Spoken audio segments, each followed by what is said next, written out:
Hello and welcome to my tale of woe. I've not really discussed this before, but my business went south. It's gone. It all came crashing down, and I want to tell you how and why, so that you can learn from my mistakes.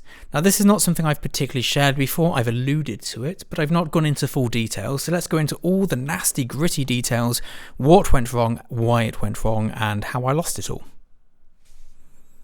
And I know what you're thinking. That sounds delightful. But luckily, I know you lot love to hear a disaster story. So let's dive in and let me tell you about this disaster. Now, I've got a screen over here, which is what I'm showing you on. And this picture here, this is the last shoot I did as a portrait photographer. Because the business we're talking about here is not Tin House Studios that failed. It's not my commercial food, still life and drink photography that failed. It's what I did before that. And let me just give you a bit of a timeline here. It's 2022 now. I started my current work in 2019. From 2019 to 2009, I was doing this. 10 years I spent on this business, and it went catastrophically south, financially, businessly, and personally. It was an absolute disaster. And for anyone who knew me during that time, I apologise. I was an absolute twat. But here I am being a twat. This is me on the last ever shoot I did with this business, with a creative director on location. You can see from the dead look in my eyes that I do not want to be there. I can't even remember what the shoot was. It was a fashion shoot for somebody. I don't have the images because I deleted a huge amount of my work once I quit this, or well, it quit me, more to the point. So there isn't a great deal to show you here. I deleted nearly everything. But this is where it started. Humble beginnings. Canon 5D Mark I, a couple of speed lights and the 430 EX2s, some pocket wizards and a 20mm 2.8 lens, and my mate's band for a magazine editorial. You see those nasty shadows I cast on the background there? They weren't intentional, but I didn't have enough light otherwise. Anyway, there's the shot. Paddling pool, beers. They were just about to go and play some big death metal festival. Well, this was my other mate's band. They were an indie band. This was, I can't remember what it was before, but they were an indie band. I think they played Glastonbury. And this is kind of the start of it stopping. This is my girlfriend, Holly Bell, and this is her cookbook that I shot. And shooting this cookbook was not the beginning of the new business. This was quite some time before that, but this was the tipping point because Holly got me into shooting food. Before that, it only shot people. If it wasn't a person, I didn't photograph it.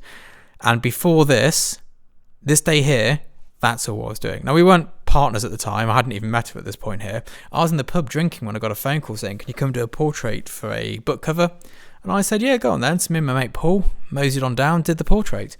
I believe I was half cut, which is a fair part of this story. So there's Holly doing another thing. This is when we were together as a couple, selling a frying pan, I think. We had the same agent for a very long time. Jasper Carrot, Jimmy Carrot, Mr. Carrot. Mr. Carrot. This here was shot at a comedy festival. I don't really remember where, but there we go. So this is what I used to do. I used to do portraits. This is Pat Lundy from Mode Step and Funeral for a Friend. Brian Blessed. My friend Alex. A bit more of Alex. Alex is great to photograph. It's my late friend Roger, who taught me how to ride a bike and how to dress appropriately in Leica. Some friends, people I know, friends, bit of commercial work for Premier Drums, another one of my friends. See, shot on film. This was shot in this studio, so this is how recent I was still doing this. This was shot when I first moved in. See, the floor's not even painted here, on my old Mamiya RB67. Bit of portrait work on my face for a comedian. Some commercial work for Daddy France, Premier Drums, magazines, hair salons, fashion editorials, bit of work for HSBC. I was doing okay. My business was going okay. You know, by most photographers' measurements, I was successful. I think that's fair to say I was successful as a portrait photographer. Not as successful as I am now, but I was successful. So I think that's worth noting because that is part of this. Now, the problem is, I would go on tour with bands and, do what you do on tour with bands. I would go to parties. I'd do all the good stuff, And I found people very tiring. My idea of a good time out is either going out by myself, going out with my partner, or going out with my best mate George. Well, that is it.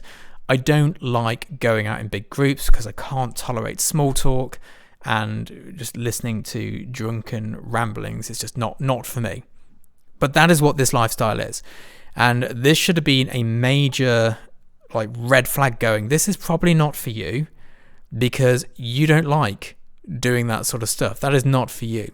If I go out with a group of people, I need to lay down in a dark room for the entirety of the next day. I cannot just be in such a intense social situation and then just carry on like nothing happened. And the problem is with this, I was getting very busy. So we were shooting during the day. This is another commercial job we did. And then this is Paris Fashion Week, when I shot it all on film actually, because that's the kind of pretentious guy I was. A bit of HP5, pushed a 1600 by the looks of the grain on my old Canon EOS 1. Bob Geldof, he vomited on stage that day. Wolf Alice on tour. The Darkness on tour. The work was alright. But it wasn't for me. As I was getting busy, as I said, I got the agent, the work was coming in. Every time I did a shoot, it took something out of me. And I would need 2 days to recover from each day's shooting. And it was the social element that took something out of me. It was getting the person to do what I wanted them to do without me having to, just literally shout at them going, for God's sake, just do this. That was what was taking it out of me. I know I'm not a sociable person, so why I thought this was a good idea, I don't know. Still life set, everything stays where you put it. If you pop a carrot on the ground, it'll do exactly what the carrot is meant to do, it will carrot. If you put a person on the ground, they'll do all sorts of stuff. They might be in a bad mood, they might be in too much of a good mood, which I find just as painful. But, there's a whole load of stuff going on there which just really takes it out of me. And that should have been a clue. So I was going out drinking after shoots to try and unwind. I was waking up hungover the next day, going into the next job, getting drunk again, hungover, shooting, the whole shebang. Which is fine when you're young, it's sustainable, but it wasn't sustainable at this point in my life. And I was getting behind on deliveries. I was turning up to jobs being really shitty with people because I was in a bad mood, because I was absolutely exhausted. And then I was going out, getting absolutely hammered, being an arsehole all night, and repeating the cycle. Anyone who knew me that during that time will know how much of an arse I was. And yes, that is my own responsibility for being that guy, but that's the guy I was being at the time. It was not going well for me. Now, what I think is interesting is that 10 years doing that, 3 years doing this. So I started the YouTube channel about the time I changed my career path and I changed my direction in photography, which was really stressful, was really scary. It was one of the biggest decisions I made in my life because my business did go wrong, but I could have salvaged it. At any point, I could have turned that portrait business around. It was not beyond repair. I think I self-sabotaged somewhat, and I think I let it go that way. But lockdown happened. And I really enjoyed lockdown. Didn't enjoy the pandemic, people dying, bad stuff, horrific things going on. But lockdown itself was good. Driving to work with no one on the roads. Going to work by myself in a silent building. There's a reason I'm here by myself most of the time. I only have part-time help, and it's not because I don't have enough work to give them, because, my lord, there's a lot of work going around here at the moment. But I cannot tolerate being around people for that long. I find it too exhausting. So I shot this new body of work during lockdown. We did the suites. I've reorganised my portfolio. I'm not sure how much of it's still in here. The suites like this. We did the lemons. Did the spaghetti hoops, the baked beans, all of that stuff we did in lockdown. The gummy bears, the gold bars, the biscuits, this one here. It was all shot during lockdown. That is what I was doing during lockdown. And this career, in its 3 years, has made more money than the 10 years of me being a portrait photographer. This career in its 3 years has had more success for me in terms of bragging rights of huge campaigns I've shot than my portrait photography ever did. And this is the point of this video. It's not just me telling you about how I nearly ruined my life. It's me telling you that you need to assess yourselves. You need to sit down and ask yourselves the following questions. Am I an introvert? Am I an extrovert? Am I good with people? Am I not good with people? The amount of portrait photographers I met who are worse with people than I was is outstanding. Just awkward people, just people who aren't good with other people. okay with people, but I found it exhausting. Some of these people were just not good with people, and then they wonder why their work isn't good. You need to find the thing which works for you.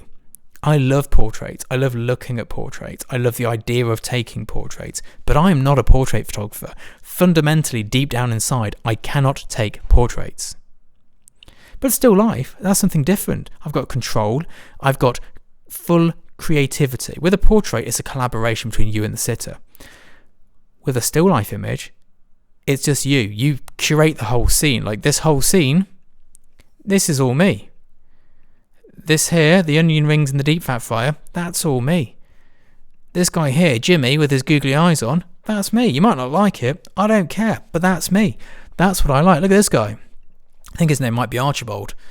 But that's purely created by me.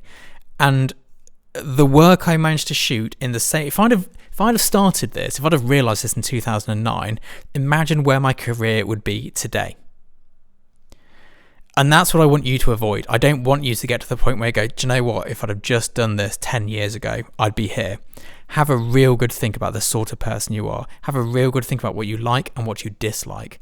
What calms you down, what stresses you out. And make sure that whatever it is you're shooting right now fits in with that.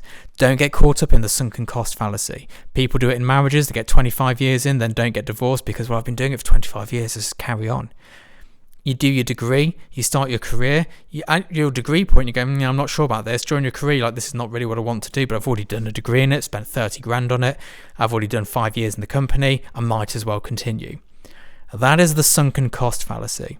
10 years of doing portraits, and I achieved probably more in my first year of doing this stuff than I did in those 10 years. Within 3 years, I've achieved and earned more than I did in those 10 years as a portrait photographer.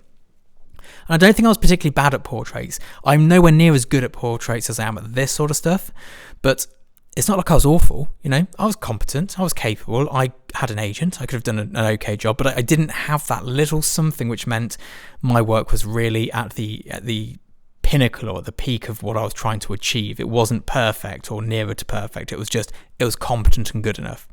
Anyway, I hope you've enjoyed this, I hope you found it interesting. I hope it helps you avoid falling into the pitfalls that I did, especially with the sunken cost fallacy. Just don't believe the hype. If you don't like it, quit it. I'm a big fan of quitting. Anyway, if you want to hear more about being a commercial photographer, about the business side of things, the technical side of things, do hit subscribe. Let me know in the comments below what you'd like to hear more of, because I always read them, and then it allows me to produce something which hopefully is of use to you. I'll see you all soon. Have a great day. Bye-bye.